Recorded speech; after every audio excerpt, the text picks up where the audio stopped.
Grizzlies move to 4-0 with John Morant back. Andre Drummond screws up a whole lot of trade deadline plans by going off for 2020, and the Detroit Pistons have now lost 27 in a row. How low can they go? We're going to talk about it right now on the Locked On NBA podcast. You are Locked On NBA, your daily NBA podcast. Part of the Locked On Podcast Network, your team every day. Locked On NBA podcast right here on the Locked On Podcast Network. It's your team every day. And we're here for you every day in the Locked On NBA podcast. I'm back. It's been like a few weeks since I've been on this show. Yes, thank you. And joining me here is Locked On Lakers co-host Andy Kamenetzky at Cam Brothers on X Twitter. Continuing, Christmas Day was not enough for Celtics Lakers. We gotta bring it on to Locked On NBA. Yeah, I was gonna say it speaks to my utmost professionalism, John Karalis, that after that Christmas Day result, I am willing less than 24 hours later to do a show with you, my friend. And I am willing to almost not gloat about it. So professional. No. We will talk about the way they're playing right now. For what it's worth, ain't much gloating that's worth it. Yeah, well, we'll get into our teams since we have us here. A little Celtics Lakers talk will happen in the second segment. We're going to save the Pistons and their 27 straight losses and however many that can go to for our real or fake segment in the third. And we're going to start. First of all, I'm going to start with today's show is brought to you by Game Time. Download the Game Time app, create an account, and use the code LOCKEDONNBA for $20 off your first purchase of last-minute tickets. Maybe a lot of last-minute tickets, Andy, being sold in Memphis at the FedEx Center there because all of a sudden, don't look now, the Memphis Grizzlies are 4-0 with John Morant, going to 4-0 with a really strong assist from the New Orleans Pelicans, who just soiled themselves in the fourth quarter. Nice comeback by the Grizzlies, getting it to overtime. And big game from Marcus Smart as well. But really the headline, Ja comes back. The Grizzlies go from the biggest punchline in the league, non-Pistons edition, to can they maybe get into this play-in tournament? Can they make some noise here? I mean, there's still a lot of road that needs to be traveled for the Grizzlies to make that happen because they are obviously not going to win every single game this season for the rest of the year, and they would need to play. I've heard people calculate this at something like a 50 win pace in order to, I think, realistically get themselves in the play-in mix, and that is a lot to pull off when you were without Ja for 25 games and you put yourself that far behind the eight ball. But in this game, Ja 31 points, 5 rebounds, 7 assists, 2 blocks. The way he has hit the ground running, he had 6 turnovers in this, but if that's the rust angle for Ja so far, and seemingly it is, the Grizzlies will take it. He entered this win tonight averaging 28, 6, and 9 on over 50% shooting. Like, it is incredible the way he has just seamlessly made this transition and hopefully has really learned the things that he has needed to from now the second time away from the Grizzlies, because his talent has never been in question. It's just, can he manage to keep himself disciplined enough to avoid all of the traps and temptations that put him in this place? Yeah, that's the big thing. He's saying all the right things, right? He's doing right now. He's coming out and he's playing hard. And I think people might not realize or might forget that he was allowed to practice. He was allowed to be around the team. He was allowed to kind of like, and this was a suspension, not an injury. So he was able to stay in shape as best he could. He's able to scrimmage and get his legs kind of as close as they could be, knowing that there's no substitute for actual basketball, actual NBA basketball. But it does kind of explain that the comeback, it wasn't like someone who missed the first 25 games of a season because they're coming off of knee surgery or something like that. So he hits the ground running. And the biggest thing is that he is now allowed the rest of the team, you start to see some of the construction of the team make sense. Marcus Smart, who struggled a little bit, and he just came back from an injury, how he fits next to Ja rather instead of Ja. And he comes in and has 5 steals in this game, 13 points, a huge fourth quarter. Desmond Bane being able to play off of Ja Morant and the gravity that Morant has, and Bane starting to, hit a million shots, like everything. And we're stating the obvious, right? Ja Morant is a megastar, and that team gets better when megastar comes back. But it's when you can snap players who are supposed to be role players, complementary players, into their roles and playing off of the megastar, then a lot of those losses that might have been disappointing, fourth quarter collapses, just late where you couldn't get the execution down. Now, this game is a perfect example.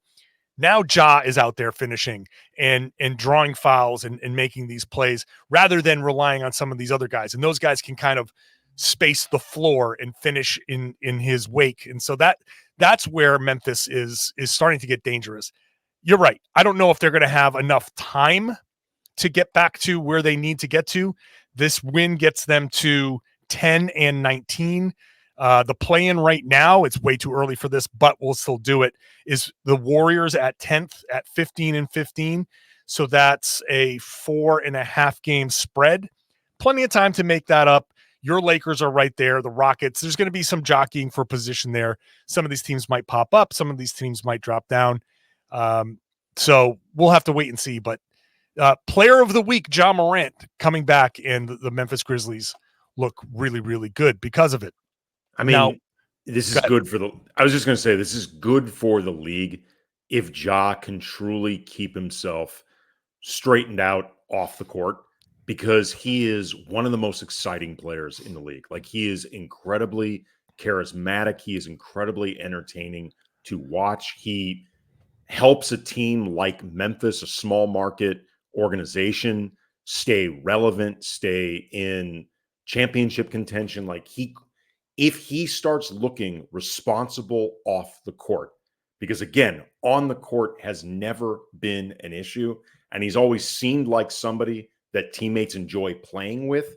Like, Memphis is never going to be a hotbed destination for free agents, but maybe it becomes a place where a good player doesn't mind being traded to, because know you're going to do a lot of winning. Like, for a league that has always seemed kind of sensitive about the validity of their small market teams, a star like Ja being tenable as one of your franchise faces, and it's too early to start marketing him again, but if he manages to go another couple seasons without any issues, you know what? This stuff, it stays on your permanent record, so to speak, but people will be willing to look past it, and he will have earned the right to have that happen. He's incredibly fun to watch. I hope this becomes the future for Ja Morant, both for him as a person, but also for me as somebody who's a basketball junkie. I want to see him on the court. And it's not like, okay, what he did was egregious in that you just can't be like on Instagram waving guns around, right? But there are plenty of people who are like, yeah, but he didn't shoot it. He didn't do like so. Now I'm not saying should stop trying so hard, right? Like, but just listen, for no other reason than you want to make sure he is owning his responsibilities in this. And the more you offer up rationalizations or excuses or downplaying it, the more likely, if Ja hears enough of it, he could potentially find himself in a bad situation again. Like, if you 100% care about correct. Ja being on the court, don't offer him those excuses. 100% correct. But what I'm saying, the reason why I'm bringing that up is there is a segment of the population, the fandom, the NBA fandom, that looks at that and it's like, I understand he did something wrong, but he didn't, like, in the scale of things that NBA players have done wrong, this doesn't live up to maybe some of the other things that, the Charlotte Hornets are dealing with and others. So there's the reason I bring that up, I'm not saying it. I think that he deserved what he got, and I hope that I'm with you. I just feel like there's going to be, the comeback is much easier. And Ja is such a force of nature on the court and personality wise that I think when you say they're not ready to market him yet, I think he could be marketed very quickly, because I think he'll hit the ground running as he has on the court. And as long as he just stays off of social media, his personality is infectious and he will bring that back. And the NBA will market whatever people are gravitating towards, and people gravitate towards Ja Morant. I'm rooting for Ja, both as a player and a person. So if he has reached a place that quickly where he can be really full front and center marketed again, that means a lot of things are going well. So awesome. All right. So the standings, we'll still have to wait and see where the standings shake out. Now, this might be where coming into the season, I would say, well, let's see how the Minnesota Timberwolves and Oklahoma City Thunder, where they end up. But they're right at the top of the standings, and the Oklahoma City Thunder pulled off a really, really big win in this game. We'll talk about that. We'll talk about Andre Drummond in just a second.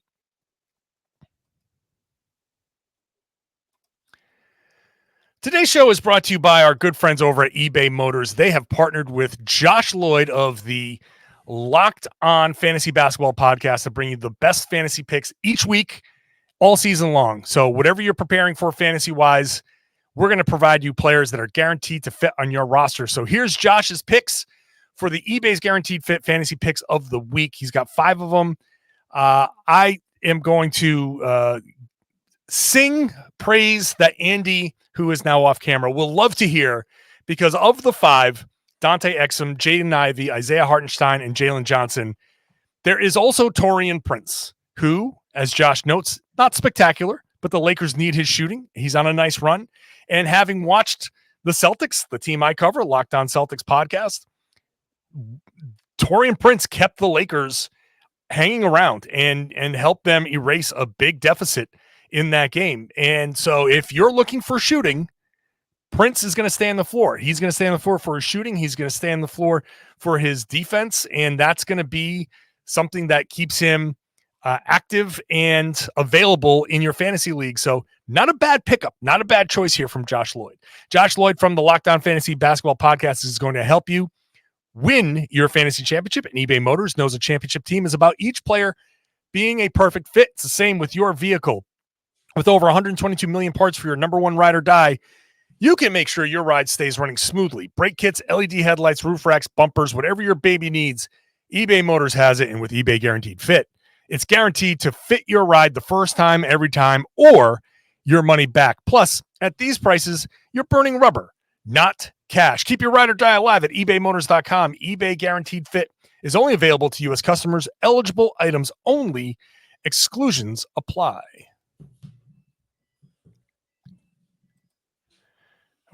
Thank you all for making Locked On NBA your first listen. Hey, check out the Locked On Sports Today, first ever 24/7 streaming channel.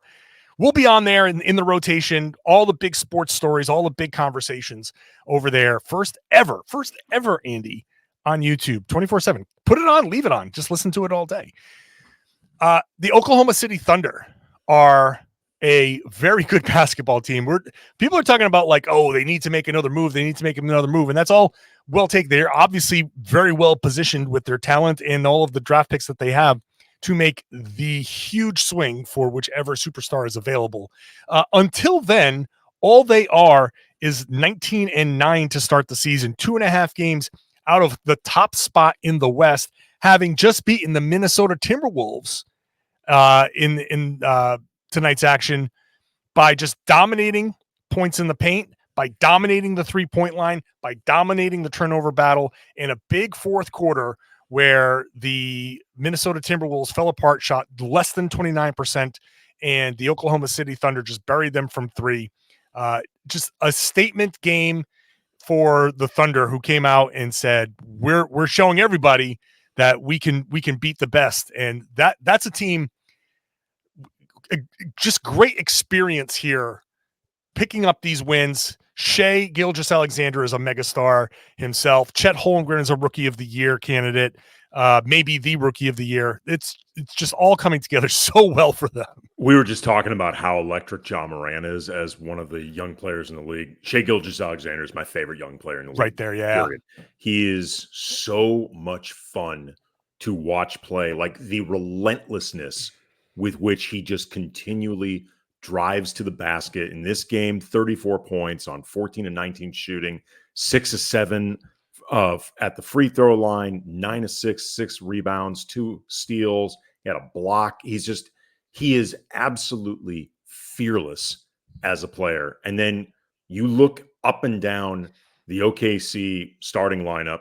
There are no weak links as players out there. It still remains to be seen what happens with the Josh Giddey investigation, but the off the court questions about him acknowledged and notwithstanding, he has a lane on this team as a player. And Jalen Williams is really, really good.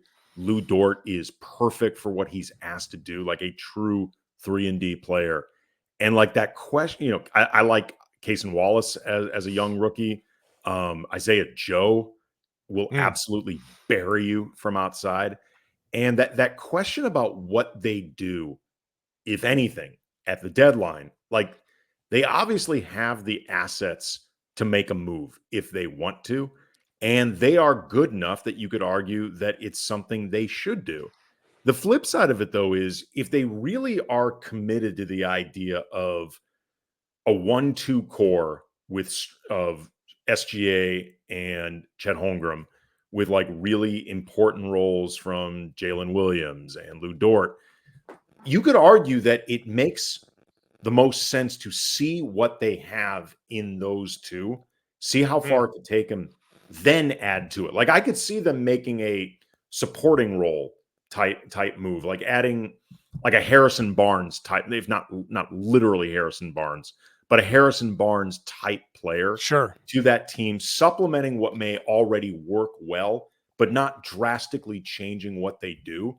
So they can get an idea on what appears to be maybe an accelerated timeline to a lot of people. How far can SGA and Holmgren take us? And what do we need big picture alongside them? But you need the information in order to figure that out. I say you let it ride this season. Don't be pulling the trigger on a trade deadline move right now. OKC, and I don't think Sam Presti is in that mode. This season is everything that they're doing right now is absolute gravy. Develop these guys, get them into the playoffs, see if they can win a playoff series, see if they can make a run. You never know what they can do with that talent. They can absolutely go a couple rounds. Absolutely.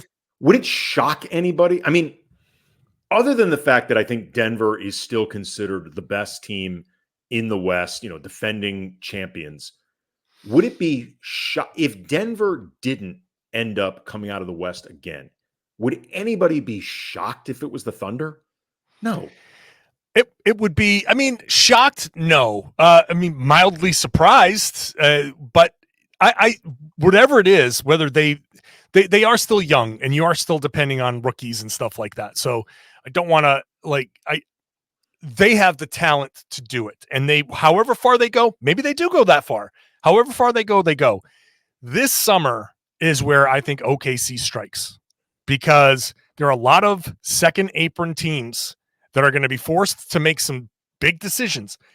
Boston Celtics are one of them, with Tatum and Brown and Porzingis and Holiday and a Derek White extension sitting there. It's a super, super expensive team. Somebody's going to shake free from the Celtics this summer. If not this summer, next summer. And they're all big names. So somebody's going to shake free. Somebody's going to shake free from one of these second apron teams. And that is going to be where I think OKC goes, yeah, sure. Here we go. We got the space. We got the players. We got everything.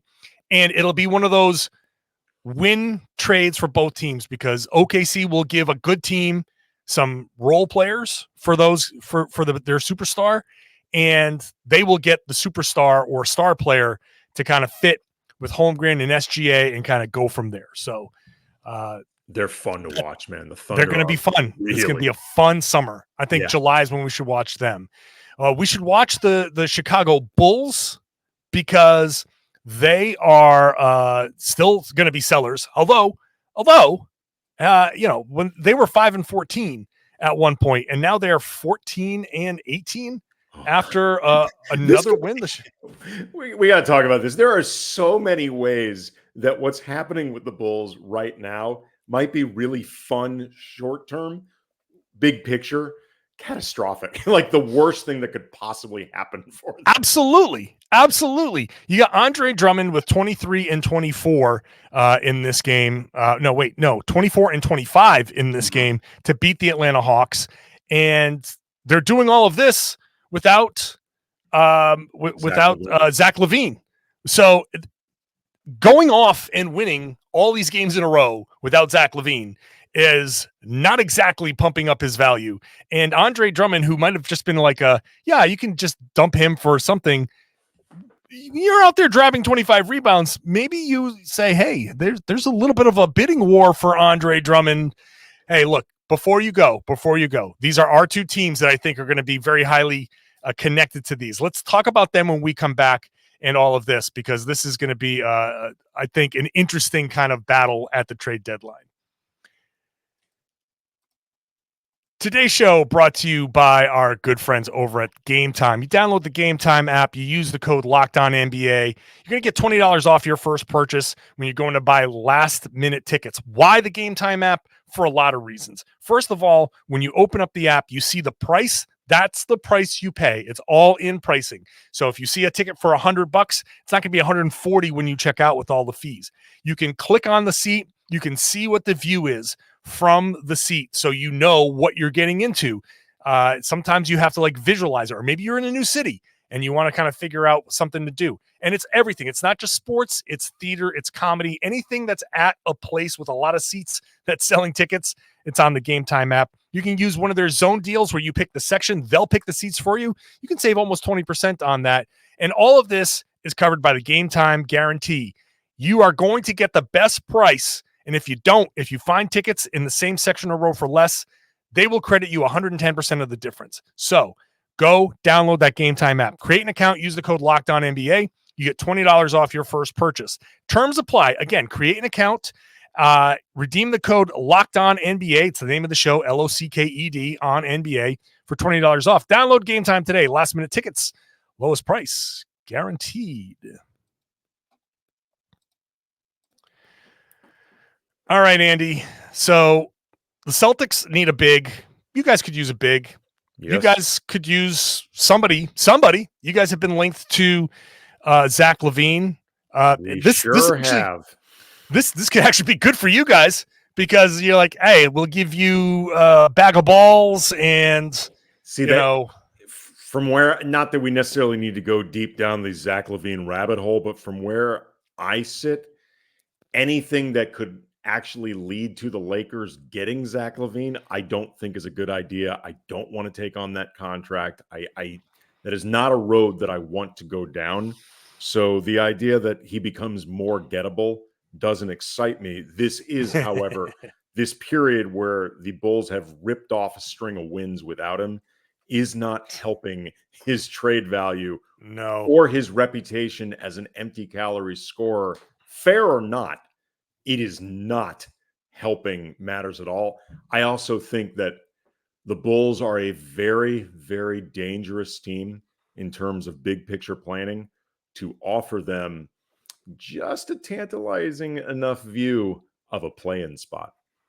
Just enough where they're close to it and they can taste it. The team that has so needed to get out of 8 to 10 seed purgatory hell, all of a sudden they're getting excited about it. They're at 14 and 18. Mm-hmm. They're in that 10th spot. Maybe they don't give up. It's a good point. This is like they don't give somebody up. It's like taking somebody in recovery to a party with an open bar. It's they're not going to sell. You're right. The Bulls are not going to sell. I think you're absolutely right. It could happen. Oh my God. This little run. Bulls fans who are listening to the show are like, oh my God, start losing now. Let's quickly talk about the Celtics and the Lakers because we just saw them play on Christmas. Why did LeBron James just stop playing defense in the fourth quarter? I mean, look, LeBron's defensive intensity and effectiveness at times can be really, really good. And at times it can either be waning or he is pacing himself. These are the things that happen when you are in your 21st season. You have your 39th birthday in like less than a week, and you have a zillion miles on the odometer. Like, these are things that are mandatory in certain respects in order to get yourself through the season. I also think the Lakers very, very road and lack of rest early part of the schedule, combined with the way LeBron really went all out for the IST. And that Thank you, because I was going to ask you that question. Sorry to interrupt, but I didn't even know if that was going to be like an insulting question, but because it felt like they went for it. Look, I don't think there's anything insulting about it. I think it speaks to the competitive nature of these guys. You put something in front of them to win. Generally speaking, they want to win it, even if we all don't quite understand yet what it is they're winning. They wanted to win. LeBron was open to the idea that being the first to win this thing, if it eventually goes on to have real NBA cachet in the culture, it's cool to be known as the first MVP of this thing. LeBron is an NBA historian at heart in a lot of ways. So I don't think there's anything silly about it at all, but he is a guy that needs to pace himself over the course of a year. And he went full bore during that tournament. And also early in the season when they were missing some guys and they kind of needed LeBron to play that way, I think it's taken a toll on him. So some of the defensive things that began this conversation that you were talking about against Boston, I think that is an element, fatigue for LeBron right now. Yeah. It did look like that the Lakers kind of ran out of gas. I think both teams kind of ran out of gas a little bit there. I will say that I think the Celtics, some of the better fourth quarter execution I've seen out of the Celtics. After a big first quarter and the Lakers make their big second quarter run, their big comeback, they briefly take a lead. I thought the Celtics did a good job kind of reestablishing themselves. Look, the Celtics are maybe the best team in the league right now, and that's I think they are playing. But I think you're right.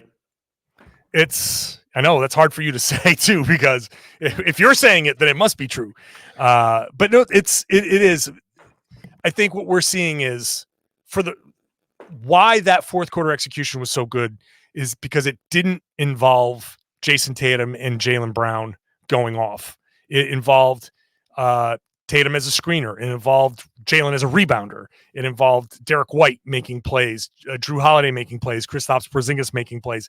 That's where the Celtics are going to be at their best. If they can continue to do that and play 48 minutes of that kind of basketball, they're going to be pretty untouchable for this season. So they might not need Andre Drummond. Again, kills me to say it, but you guys look really, really good. Like, your top six guys, if they can stay healthy, fit really, really well together, play well off each other. Peyton Pritchard, Sam Hauser, like, those guys are perfectly fine seventh and eighth guys in the rotation. Yeah. You generally don't go any deeper than that for sustained minutes in the playoffs. Wouldn't shock me if Boston made, an ancillary move, that sort of thing. But again, brings me no pleasure in saying it, but you guys are sitting really pretty right now. You look really good. Like, here's what I would say that really speaks to just how electric the Celtics look right now and how devastating the punch they can pack is. The Lakers actually shot a better percentage from three in that game on Christmas than Boston. But man, did it feel like Boston was hitting more threes. And you guys had so many more, like, you got to hit this one or knockout type threes, like, just energy deflating threes. Al Horford in the corner. Those were the huge. Hang your huge. head if you're defending it threes. You guys hit so many of those. But do you know who Boston's next opponent is? Next opponent? Yeah. Who's got two thumbs and is a very nervous guy right now?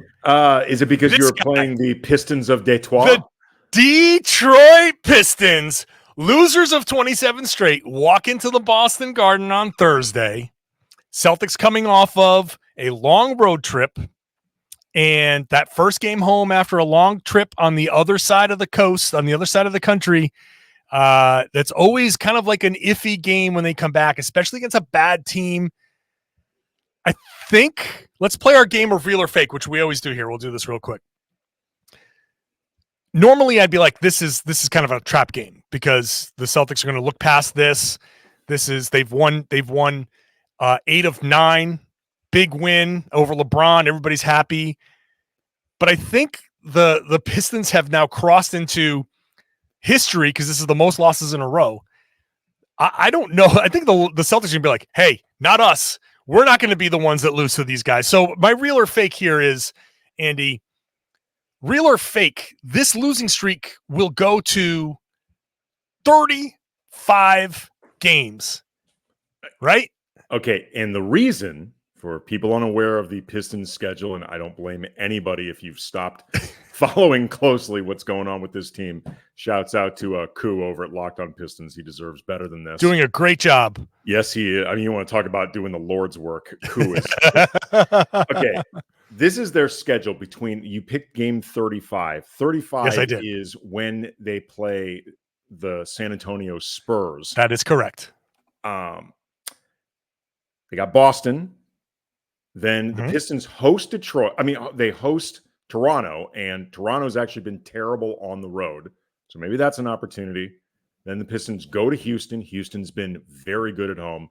Go to Utah. Utah's not a great team, but they have been good at home. Go to Golden State. Go to Denver. Host Sacramento. Then you are hosting the Pistons. I mean, you are hosting the Spurs.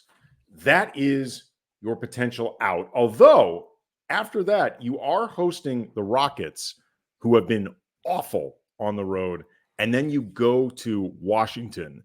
So there are opportunities maybe to, if you lose the Spurs, snap it after that. But boy, if you don't manage to make it happen within the Spurs, Rockets, Wizards triad of opportunities, I'm not sure when it happens. That's why I targeted that little run there. I'm going to say it does not reach 35. So I'm going to say it's fake. That they actually will win one. It might be the San Antonio game. They might get to 34. I will say this. Cade Cunningham was awesome in this game. They got close, but they just can't figure themselves out. And they just fell apart whenever they had an opportunity to maybe steal this. I don't know why Alec Burks was in the game, and like Cade was cooking, and he steps in and takes a quick shot instead of whatever. The personnel thing, how they're being used, all of that stuff is perplexing. But Cade was amazing. I think he's going to find a way. Cade himself will find a way to win one of these games. So I'm going to say before it reaches 35, this is over. As fascinating as I find this streak and like the psychology of what it must do to this team, these are people, and this really sucks for all of them involved with it. So as much as it really would be fascinating to see them up against the Spurs trying to break this thing, I hope that you are correct for their sake, because it's got to be awful to be them. And you are 100% correct. The Pistons are not a trap game, because you don't want to be known as the team that finally allowed Detroit to break this thing. Like, let me put it this way. That's the last thing I want to cover. The Spurs, at least, I don't remember off the top of my head if they played tonight or not, but the Spurs heading into Whatever. Okay, their next game, they are 1-9 in their last 10. The one win is against the Lakers. That's irritating. That's irritating. Yeah. Well, we'll see. It's going to be a lot of attention paid to the Detroit Pistons. I think everybody's just going to be rooting for them to just finally break this streak. So, hey, look, there's a lockdown for every one of these. Like we said, Koo over at Locked On Pistons is doing a great job. So go check him out. I'm sure this is going to be a tough podcast for him, but go check him out. Go check out our podcast. Andy does Locked On Lakers. I do Locked On Celtics. It's a lot of fun covering our teams as well. Hopefully you are enjoying all of this stuff. For Andy, I'm John. Really appreciate you all kind of being here on a daily basis. Now, go ahead, subscribe to the show, get to that YouTube page, share the podcast, tell your friends, tell everybody that they should be listening to and watching the Locked On NBA podcast right here on the Locked On Podcast Network. It's your team every day.